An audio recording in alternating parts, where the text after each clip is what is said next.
ضلع کرم میں سرحد پار سے دہشت گردوں کی پاکستانی فورسز پر فائرنگ، پاک فوج کی بھرپور جوابی کارروائی، دہشت گردوں کو بھاری جانی نقصان پہنچا۔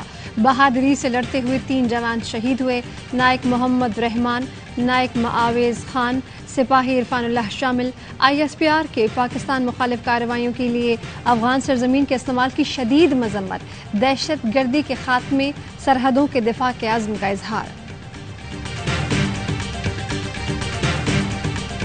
سوات میں امن کمیٹی کے سربراہ کی گاڑی کے قریب دھماکہ، کمیٹی سربراہ ادریس خان سمیت 5 افراد جاں بحق، 2 پولیس اہلکار اور 2 ذاتی محافظ شامل۔ پولیس نے علاقے کا محاصرہ کر لیا، سرچ آپریشن جاری۔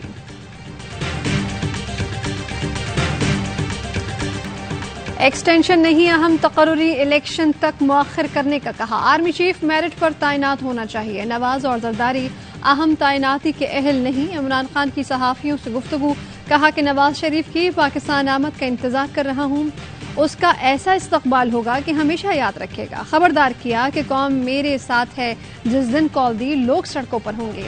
اسی ماہ احتجاج کی تاریخ دینے کا اعلان، بولے پوری کور کمیٹی کو کہہ دیا کہ اب خاموش نہیں رہنا، جو مرضی ہو جائے سب اکٹھے ہو کر ڈٹ جائیں گے۔ پنجاب میں حکومت کی تبدیلی افراتفری کی سازش کے سوا کچھ بھی نہیں۔ عمران خان نے اپنی گفتگو میں ایک وے فارورڈ دیا ہے۔ فواد چوہدری کہتے ہیں کہ مریم نواز، جاوید لطیف اور ان جیسے لوگوں نے اب ایک نیا بیانیہ اپنا لیا ہے۔ یہ کہتے ہیں کہ ہم تو حکومت میں نہیں آنا چاہتے تھے، ہمیں حکومت میں لایا گیا ہے، ہم نے مشکل معاشی فیصلے کیے ہیں۔ حکومت کے لوگ کہتے ہیں کہ جب تک پاپولر نہیں ہوں گے الیکشن نہیں کرائیں گے۔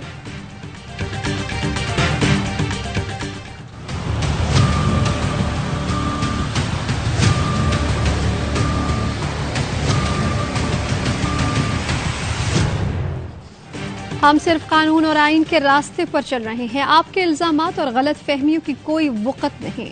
وزیر اعظم شہباز شریف کا عمران خان کو جواب، ٹویٹ کیا کہ حکومت سیلاب متاثرین کی بحالی میں مصروف ہے، امید ہے آپ متاثرین کے چندے کا حساب دیں گے، غیر قانونی فورن فنڈنگ کا بھی حساب دیں گے، جیسے میں نے اور میرے ساتھیوں نے ہمیشہ خندہ پیشانی سے حساب دیا۔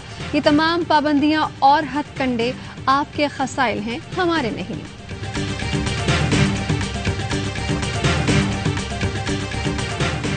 پاکستان کے سیلاب متاثرین کی مدد کے لیے دوست ملک سعودی عرب بھی متحرک، سیلاب متاثرین کے لیے امدادی سامان کا پہلا جہاز کراچی پہنچ گیا۔ ایئرپورٹ پر پاکستانی حکام نے امدادی سامان وصول کیا۔ سعودی سفیر سعید المالکی بھی ایئرپورٹ پر موجود تھے۔ امدادی سامان کنگ سلمان ریلیف سینٹر کی جانب سے بھیجا گیا۔ ایئر برج کے تحت پہلے 2 جہاز 180 ٹن سامان لا رہے ہیں، جس میں ادویات، خیمے اور کھانے پینے کی اشیاء شامل ہیں۔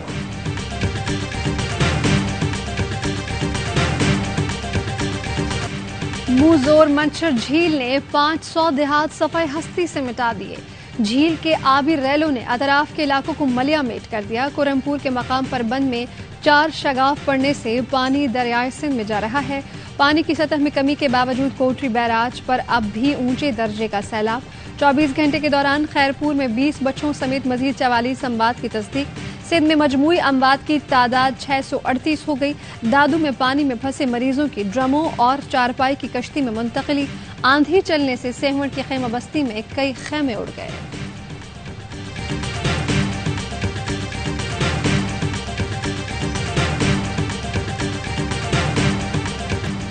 سندھ میں قحط سالی کا خدشہ ہے، صوبائی وزیر امتیاز شیخ نے خطرے کی گھنٹی بجا دی۔ کہتے ہیں کہ کوئی شہر بچا نہ گاؤں، سب تباہ ہو گئے۔ کوشش ہے کہ پانی نکال کر جلد گندم کی بوائی کی جا سکے، ورنہ قحط کی صورتحال پیدا ہو جائے گی۔ سوال کیا کہ پاکستان تحریک انصاف نے جو 15 ارب جمع کیے وہ کہاں گئے؟ MQM کا متاثرین کو غیر مقامی کہنا درست نہیں۔ جب آپ کے بڑے آئے تھے تو سندھ نے دروازے کھول دیے تھے، یہ نہیں کہا تھا کہ غیر مقامی آ گئے۔ سعید غنی بولے کہ متاثرین کی تعداد بہت زیادہ ہے، فوری آباد کاری ممکن نہیں۔